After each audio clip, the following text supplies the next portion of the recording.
to order the Hudsonville City Commission regular session of February 8th, 2022. With the, everybody please rise first for the Pledge of Allegiance, and then we'll do the roll call. I pledge allegiance to the flag of the United States of America and to the republic for which it stands, one nation, under God, indivisible, with liberty and justice for all. Thank you. Would the clerk please call the roll? Commissioner Bullheis? Here. Branson? Here. Grote? Here. Farrar? Here. Nitre? Here. Mayor Northrup? Here. Like a moment of silence, you can reflect on your own, you can pray, but we'll have a few moments of silence to center ourselves before the meeting.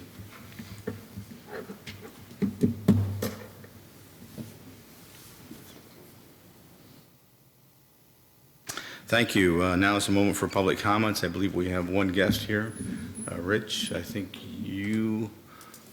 I haven't seen you. Gosh, what? Yeah, it's been a minute. It's been a few years. I mean, Yeah, hope you're all doing well. there's a couple of newbies here. You might want to make sure you introduce yourself. Rich Houdeman. I'm the Community Affairs Manager for Consumers Energy. I almost said City Camp. I was talking about Kentwood my days there.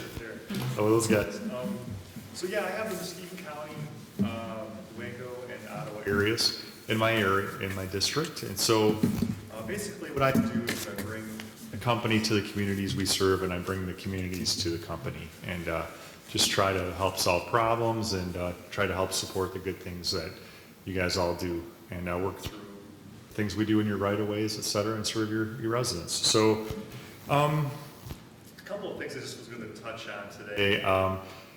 Patrick and I talked a little bit earlier, and one of the things that is evident in your community is that we're changing out the LED, the high-pressure sodium lights to LED. So all the lights you have in your system, approximately 8% of those burn out every year. And then, so after about 10 to 12 years, pretty much all the lights in your community will be LED. And we're going through a process, and I do like to check with my communities that we're supposed to do a true up once every year, 18 months or so, and we rebate back to when we changed out the fixture. So that rate's almost half of what the high pressure sodium fixture is. So that does add up. So we try to stay in touch on those. We have a new street light reporting tool as well that's really helpful. It's kind of GIS based, so you can click on the light where you know it's out, and then create a report on that, and actually get updates on how the light repair is coming along. So something that might be helpful for the city and your residents too, when you're trying to keep the lights on.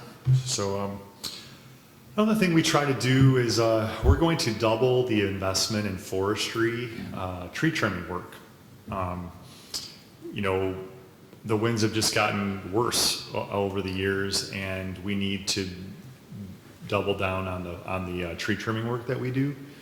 Sometimes what I'll do is I get a heads up on those circuit trims that we do, and then what I'll do, sometimes I'll reach out to Patrick or someone like Patrick in a community and just try to answer questions, and sometimes I'll even bring that individual out to meet our forester and to better understand how we approach our work and the work we actually do. Sometimes you'll get calls about that, and it's good for you guys to know what we're up to and who to contact if you do get those calls that you're not quite sure how to answer. So we should be getting some more work going on in this area, I would imagine, in the near future. On a high level, we're kind of going solar. Wind is something we're probably not going to invest a lot more time into trying to site. It's very controversial, and I think we have about all the wind projects that we want to do in the state. Solar is kind of a little interesting. It's usually we need the power the most in July and August when everybody's running their air conditioning. That's kind of when our peak load goes up. And solar works really well during that time, performs very well. We don't really need that power that much in January, our load demand isn't that high right now. As we phase out of coal, we're backfilling that with natural gas. A lot of there are some plants in Michigan that, like in Covert, you may go by that on the way to Chicago. It's right by Palisades, kind of. All that power from that plant is being generated and sent out east. We're proposing, as we shut down our coal, that we would buy plants like that and keep that power in Michigan. So we don't plan to build new natural gas. We would like to take over what's here and keep that power in Michigan versus going other places. So that's kind of like on a high level of where we are. And I'd be very happy to, if you have any questions of me, I'd be very happy to answer those or try to. And then I'm always available. Patrick knows how to get a hold of me. So if there's any questions that you guys have, I'd like to be able to help. If there's not, that's fine too. How big is your territory? You have like Kent and Ottawa? You go bigger than that? I have Muskegon, Ottawa, and Newaygo. So Megan Radecki is the individual who has Kent County. Okay. She used to be the deputy administrator at the city of Wyoming, so she's very familiar with the area.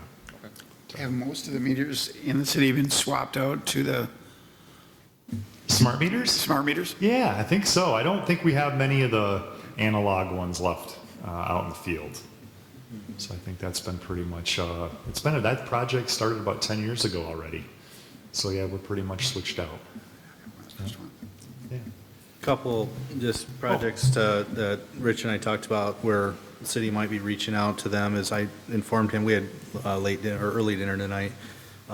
Talked about the new strategic plan and the effort to kind of beautify the entrance of 32nd Avenue, similar to what we did on Chicago Drive, which may entail us replacing the old wooden power poles that have Cobra head lights on it with more decorative lights, and that would be a project that we work on collectively with consumers. I talked about our efforts to bury power lines in the downtown area with the Village Green coming in and kind of beautifying those. Those are coordinated projects.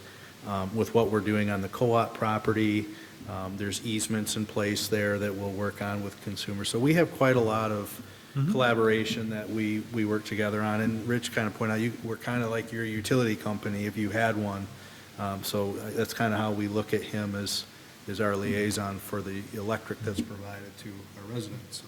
And you made a major contribution on Terra Square, too, Rich. Those are the types of things we'd like to get behind, those type of projects that really... It really makes a difference to the community when you take a piece of that for us. Yeah, well, it's good. It's a great project. Is there a realistic hope to bury the power lines running down the middle of Chicago Drive? I don't know. That's I a good hear question. about that a lot. I think we are going to strategically look. I think a lot of utilities are giving that more of a sincere look than they ever have before, especially with climate change. I know that PG&E out in California with wildfires, they're really looking at trying to figure out a way they can get around that. It's a problem. And, I think if I look at, what's going on in Chicago Drive, that's some pretty heavy voltage up there. I don't know if that would be possible to put those underground, but I do think that more than ever, we'll look at key circuits that are really vulnerable and see if it makes sense to have them go underground.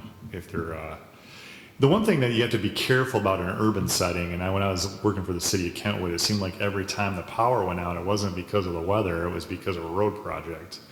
So, you have to be mindful of that too. You have more blue sky outages with undergrounding in urban environments. So it's just it's a little bit of a trade out. It's obviously more attractive, but there are some issues that you may face going that route. The other project I forgot to mention, in it coordinates with 32nd, is your street tree program. Maybe just touch on that real quick too. Sure. So every year we award about $100,000 to Michigan, our Michigan customer communities, and for up to about $2,500 per community, for $100 per tree, we will reimburse 25 trees essentially. we will reimburse up to. And, Patrick was talking about some beautification, where you maybe want to switch out some Cobra overheads for some more decorative street lamp posts. Mixing that in with some of these plantings could really help set that off and really complete that look. So, we only gave away half of what we budgeted for, just for lack of interest. I think COVID had a lot to do with it, as far as just finding people in City Hall or town, just to apply for the grants. I just, definitely want to see you guys take advantage. So those will come out in July, and I'll try to make sure I'll get that in front of Patrick. And it was really nice to meet Lauren tonight, your new chamber director. She seems really great. So I had a great working relationship with Michelle, and I hope to continue that with Lauren. So she looks like you had a great hire there. So really nice to meet her. Any other questions or comments for Consumers Energy, Richard? Appreciate you giving us your time, and thank you. It's great to be here. I'll probably start heading back toward Whitehall, but it's good luck with your meeting, and reach out anytime if I can help. Thank you. Are there any other members from the public that choose to address the dais? Hearing and seeing none, we will move on to the consent agenda item approval. There are 6 minutes of the City Commission work session dated January 11th, minutes of the City Commission regular session dated January 11th, minutes of a City Commission work session dated January 25th. Thank you, Phil, for chairing that for me while I was not available. Minutes of the Planning Commission regular session dated January 16th. Personnel Committee too. Yep. Yeah, minutes of the Library Advisory Board meeting Okay. dated January 18th. And minutes of the Personnel Committee meeting dated January 25th. I'd like to thank the Personnel Committee for having that meeting. There was quite a bit of dialogue to clean up a lot of HR issues with City Hall, HR issues, and appreciate the support that was given there by the members on the Personnel Committee. That would be Jack and Dan, right? That's correct. So thank you. There was a lot of good stuff that came out of that. Those are the 6 minutes. Are there any changes to those minutes? Hearing none, I'll call for the roll. Roll call, please. I need a motion, sorry. I'll make a motion to approve the consent agenda as presented. Second the motion. Commissioner LeBar, Yes. Branson, Yes. Bullheis, Yes. Grote, Yes. Nitre, Yes. Mayor Northrop. Yes, the consent agenda items carry. Moving on to new business, public safety. The fire department's up first. I believe Steve Essenberg, you'll be covering for the chief tonight. Thank you. Good to see you tonight. Yeah, January was a fairly easy month, late month. We had 34 calls for service. The majority of those were medicals, 30 of them were, and a couple other calls of other types, a couple car fires, so nothing out of the ordinary, just kind of a normal standard month. Any questions for Steve here?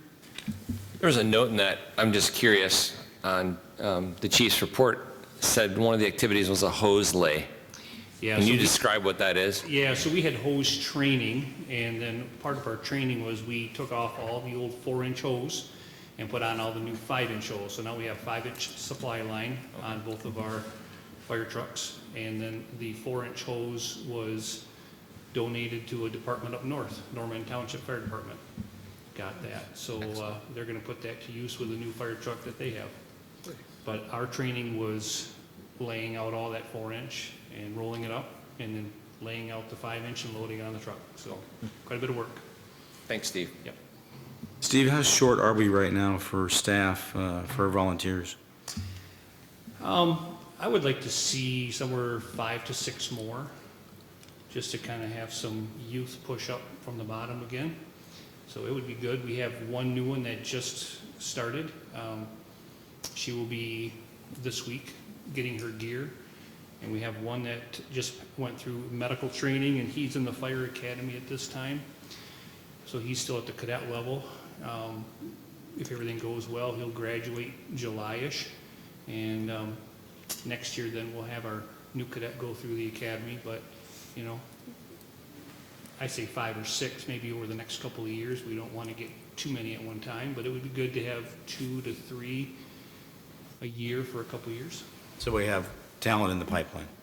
So that there, yeah, we still have some. I would just like to see a few more. There's some people that are getting to the point of retirement, I'm sure, and you have to have that youth that still wants to get up at 2 in the morning and go to work the next day.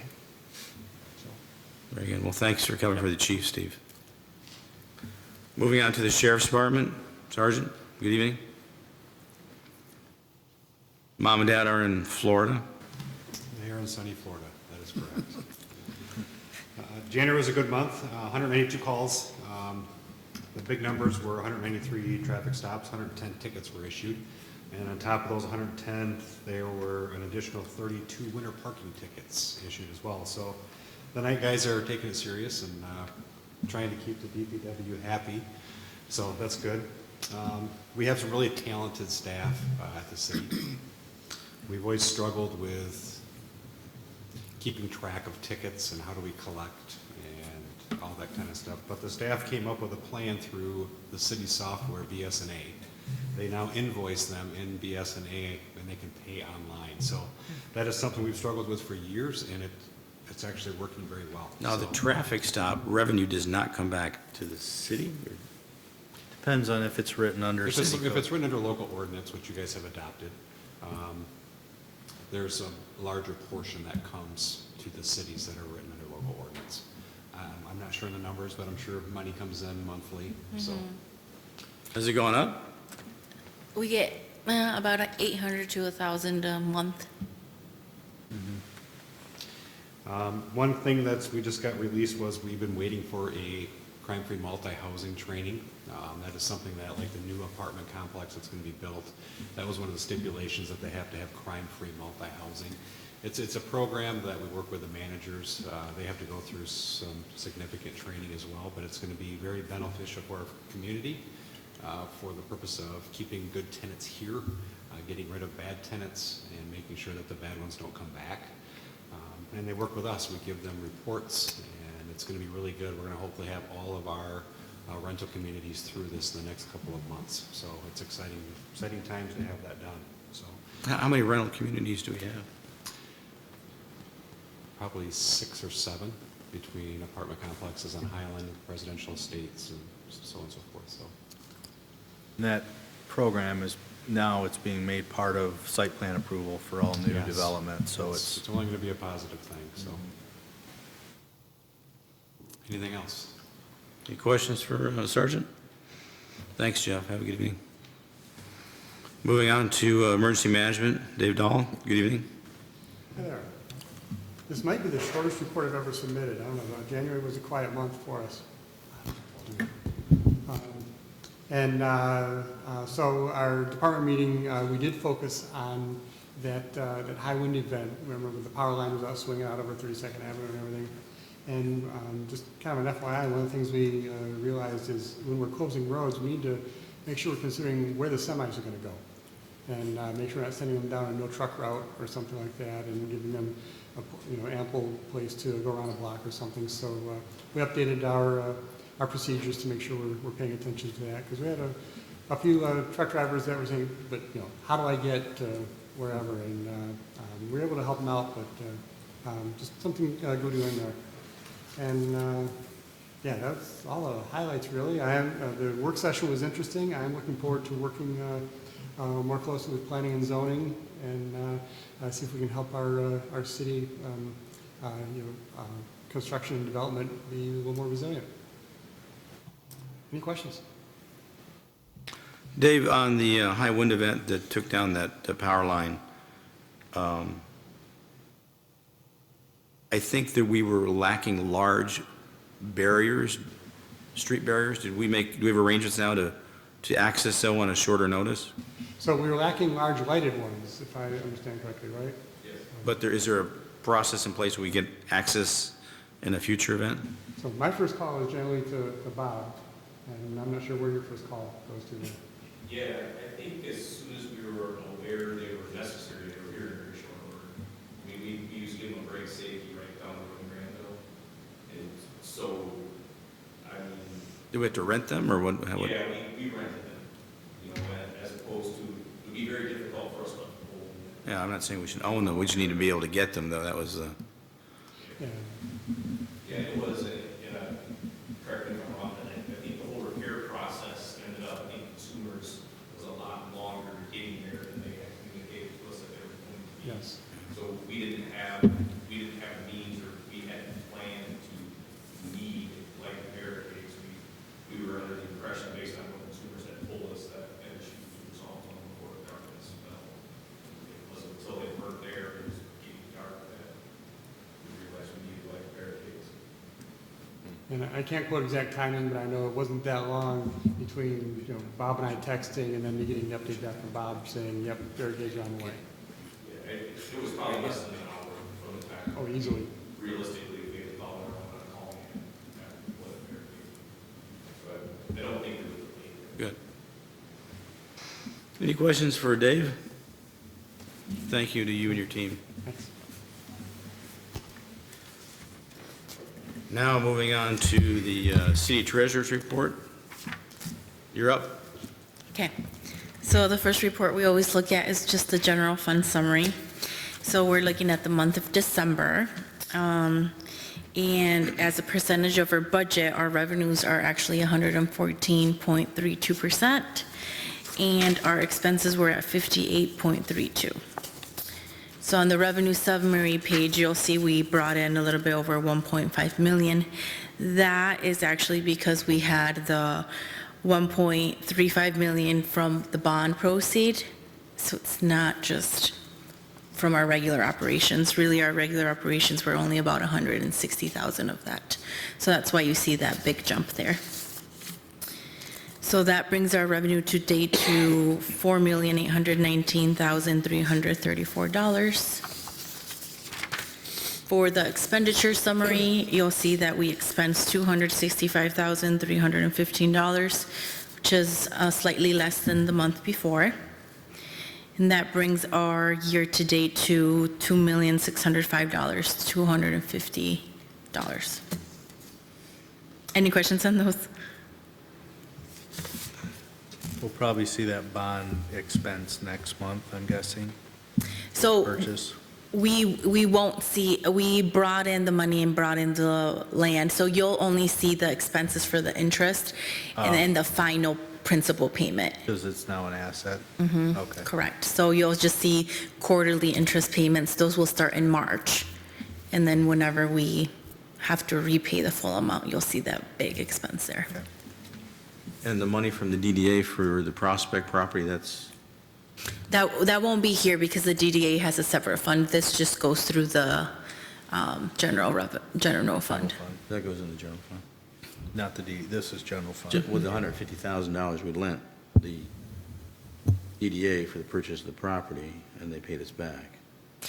That didn't reflect as a revenue. That was just the asset we had out there. Okay. So we got cash.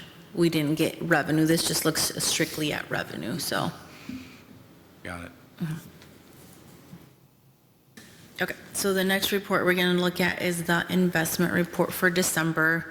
So at the very top, you'll see that we had a CD with Union Bank that expired. We actually renewed with them at the same rate, slightly lower, 1.87, which is actually a good rate at this time.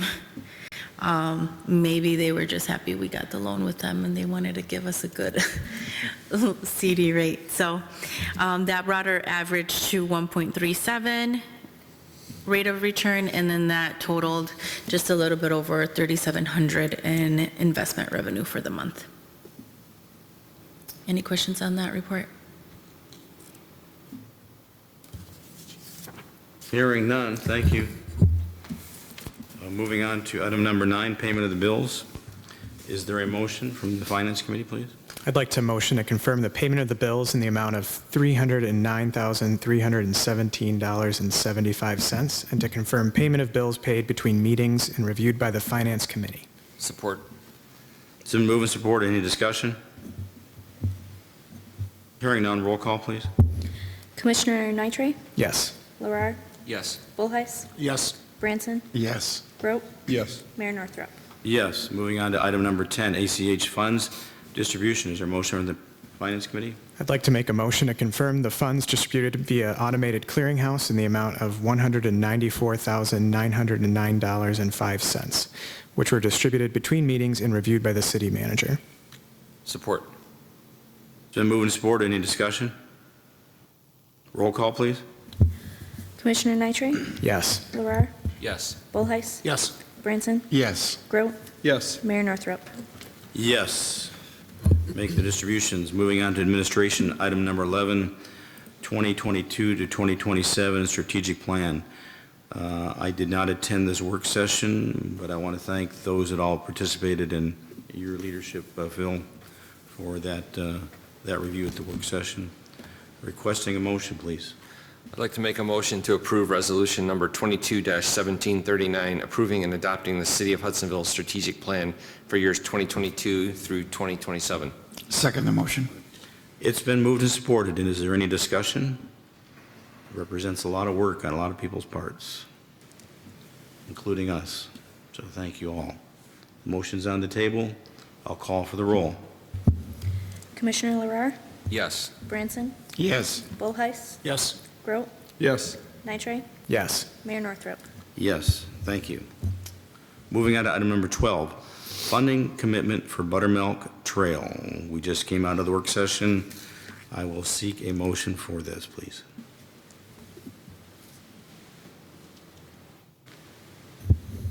I'd like to make a motion to commit to allocating sufficient funding in the upcoming fiscal year 22-23 budget to enable the construction of the Buttermilk Trail from New Holland Street to Allen Street in 2022.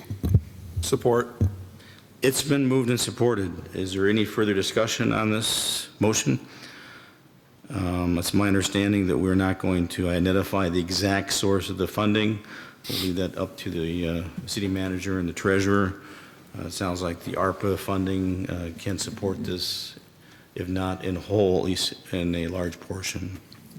And this will come back if, as part of the upcoming budget, when we have our budget work sessions, we'll be talking more in depth about that funding source.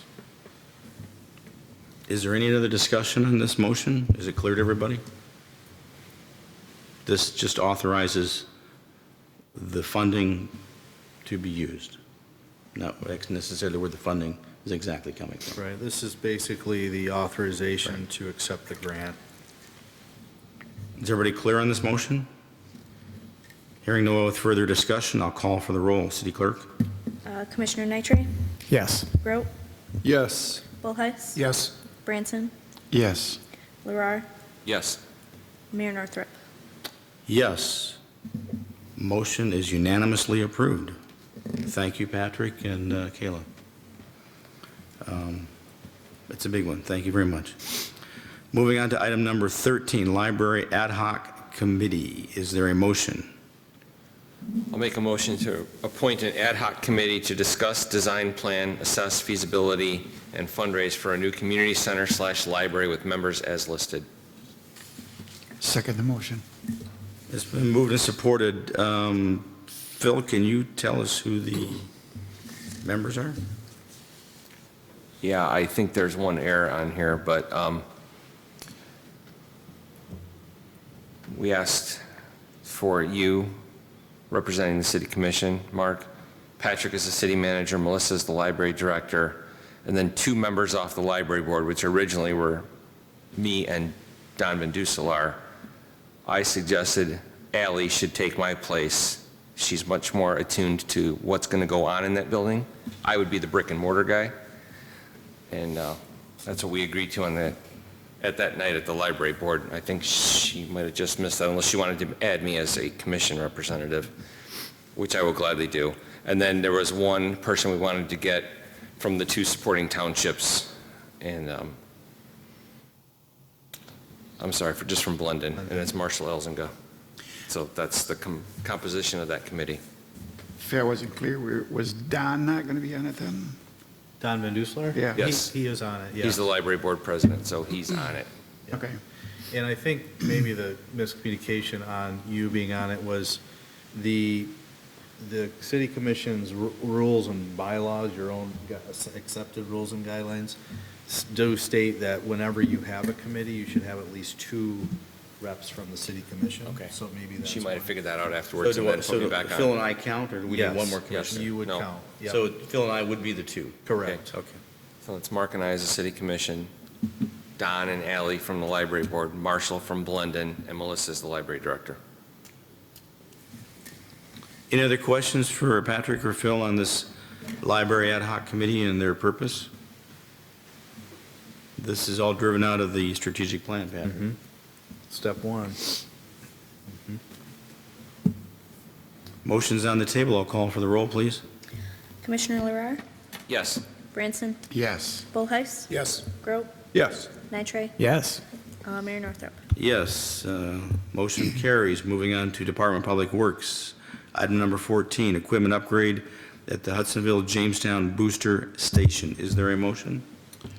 I'll make a motion to authorize the Department of Public Works to spend up to $350,000 per the attached Peerless Midwest proposal, as well as ongoing preparatory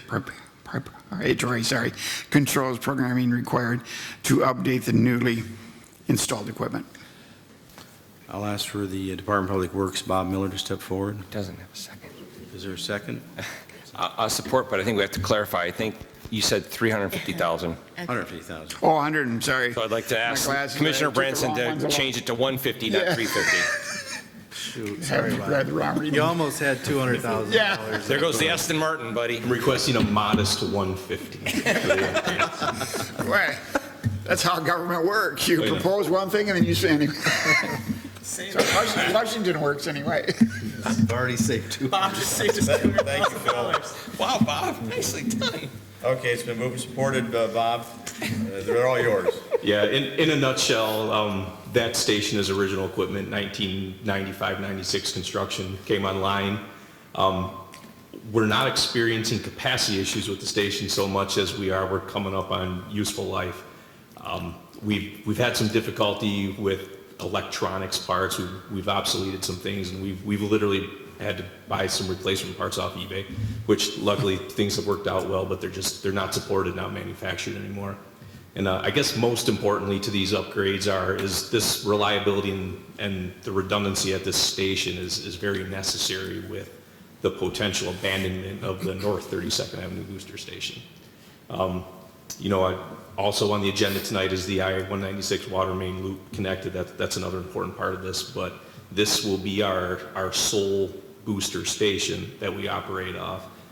Still with the option to open interconnects with Jamestown Township, but we'd like to have this one as new and as reliable as possible, as it'll be our go-to should we make those changes with the North 32nd Avenue station and choose to abandon, demo that spot.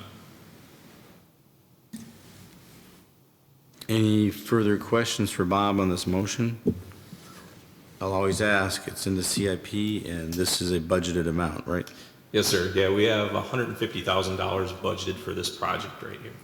And it's been in the capital improvement plan for several years, if my memory is right. Yeah, it's been in CIP and also, I think, recommended by Fleece and Vandenbrink in a separate letter back when we were discussing, a year or so ago, when we first started discussing the abandonment of the other booster station. Does everyone know where this booster station is? It's familiar, it's down by the Meyer, right on the line there. Action Water Sports. It's right on the border, isn't it? Yes. Yeah. When would the work be completed, Bob? Planned to be completed by June 30. Very good. Any other questions for Bob? Discussion? Motion's on the table. Roll call, please. Commissioner Branson, Yes. Larrar, Yes. Bullheis, Yes.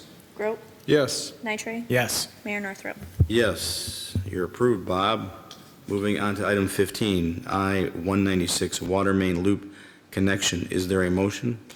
I'll make a motion to award construction of the I-196 water main crossing to Cutting Edge Excavating in the amount of $179,638. A second. Been moved and supported. Bob, any other discussion on this? Yeah, this is another one that has been long planned. It's been long recommended in our water system reliability studies. I think the opportunity really presented itself with the development of South Buttermilk Court, and it kind of stretched public main down closer, therefore making our share of the project a lot less. So we're in a good spot right now, and again, this loop will add redundancy, add connection to the south of I-196 with the north side of 196, where right now there's just one pipe. How big is that pipe going under the interstate? What's the diameter? The one that's there right now? Yeah, and 12 inches. 12 inches. And this one will be? Same. So do they use the same pipe easement, or is it a new?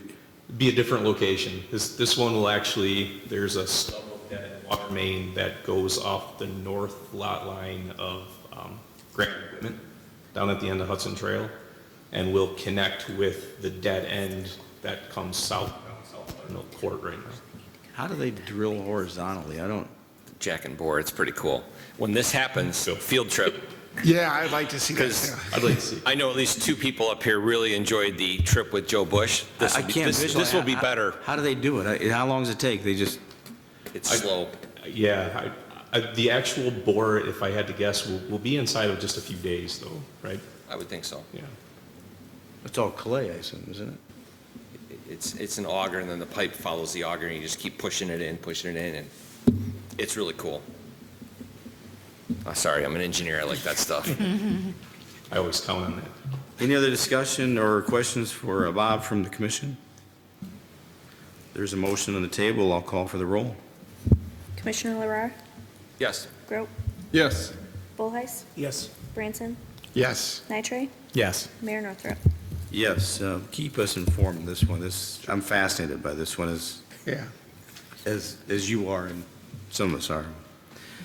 Well, Thank this project too will enable us to open the door on the old pump station on 32nd and 32nd, yep. New Holland in terms of what we want to do with that. We can abandon demolish that. that then, right? Yes. That is the plan, to demolish it? That would be the recommendation that we'll probably come back with. But we once can't this do is that done. until we do this. Right. Moving on to item number 16, recommendation to purchase a new dump truck. Price increase. Is there a motion? I'll make a motion to amend existing POs for the purchase and outfit of International HV 507 to total $175,000, covering surcharges applied since our May 2021 quotation was received. Second. It's been moved and supported. I think your memo here is pretty explanatory, but Bob, I'll let you speak if you want to. Sure, really quick. This is just new territory for us. We were quoted this vehicle in May of 2021. I brought it to the June 2021 commission meeting, got the PO approved, and since then, the manufacturers have made 2022 price increases and are going back on any orders that they were not yet able to fill from 2021 when we ordered the vehicle, and are surcharging the dealer network. So what this increase basically is the manufacturer's surcharge on steel and rubber passed on to the customer.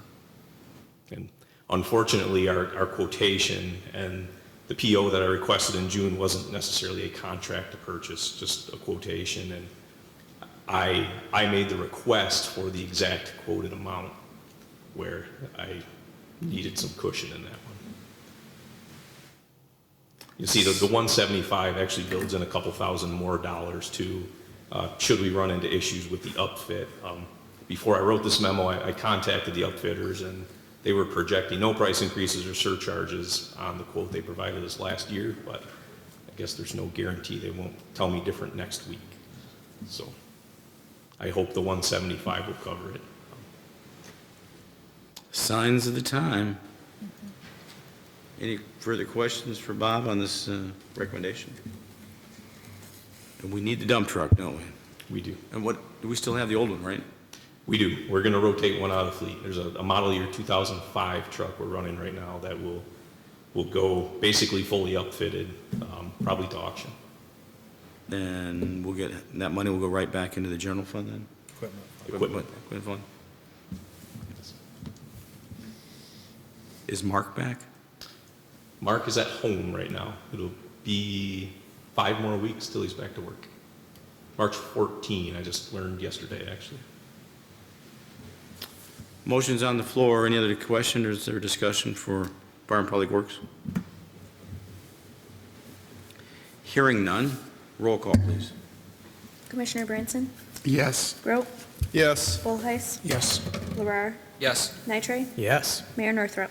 Yes, the motion's approved. Thank you. Thanks, Bob. Before I ask for the adjournment, we'll just go down the line here. Dave, you're up. Anything you want to bring up? Just grateful for the staff's work on the new strategic plan and excited to see that go in place.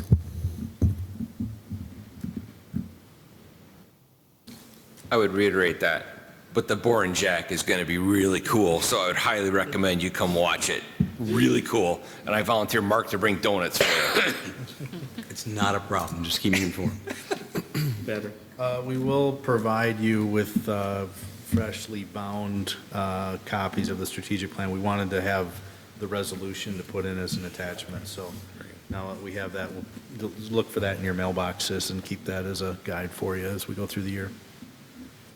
Very good. Larry? I would echo what was said, and also, forgive me, I forgot the name of the certificate that you were awarded. I want to congratulate you again. Oh, thank you. What certificate? Very good. Dan? Nothing. Public Funds Investment Manager. Jack? I want to be on that little class trip as well. And thanks to all the staff and department heads for everything that you do. Thank you. Kayla? Winter property taxes are due next Monday, and residents do have till the end of the month to pay on any outstanding summer and winter balances. After that, it goes to the county. That's all. Was that an update for someone personally here? No, I don't. You didn't pay yours, Mark? Jill? CapCon for the MML. If you want to go, let me know. Who's, I think, Larry and Jack? Larry and Jack. And Patrick.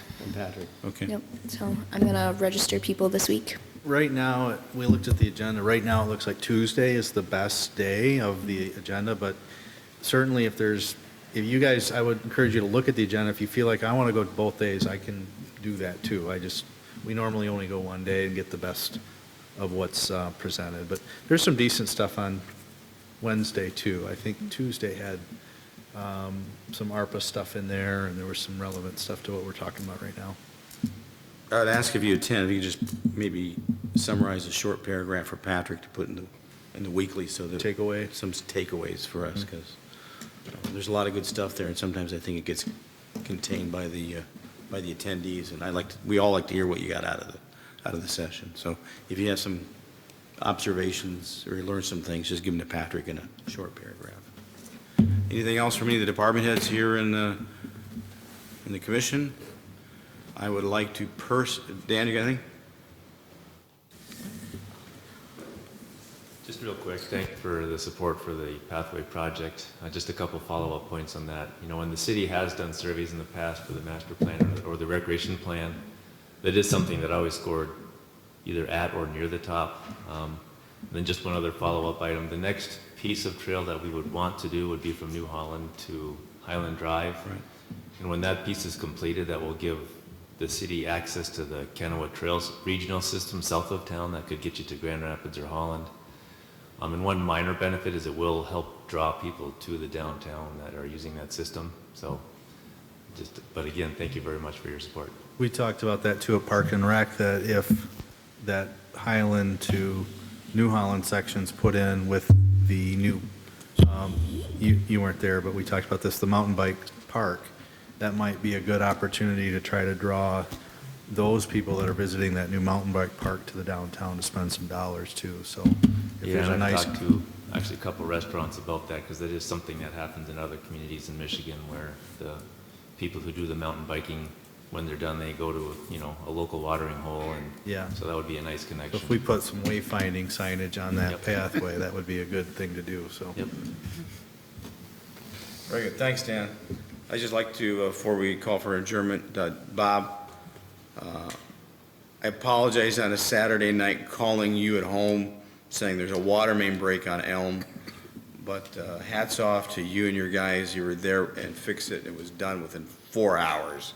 A major water break on a major city residential street. And that really speaks well to your leadership and your team's responsiveness. And I'm a hero with my cul-de-sac, and I'm sure to get all the votes again, so thank you. I appreciate it, and as always, I pass it. Okay, very good. Anything else from anybody? I'll call for a motion to adjourn. So moved. Support. Then move and support. All those in favor of adjourning, say aye. Aye. We are adjourned. Thank you.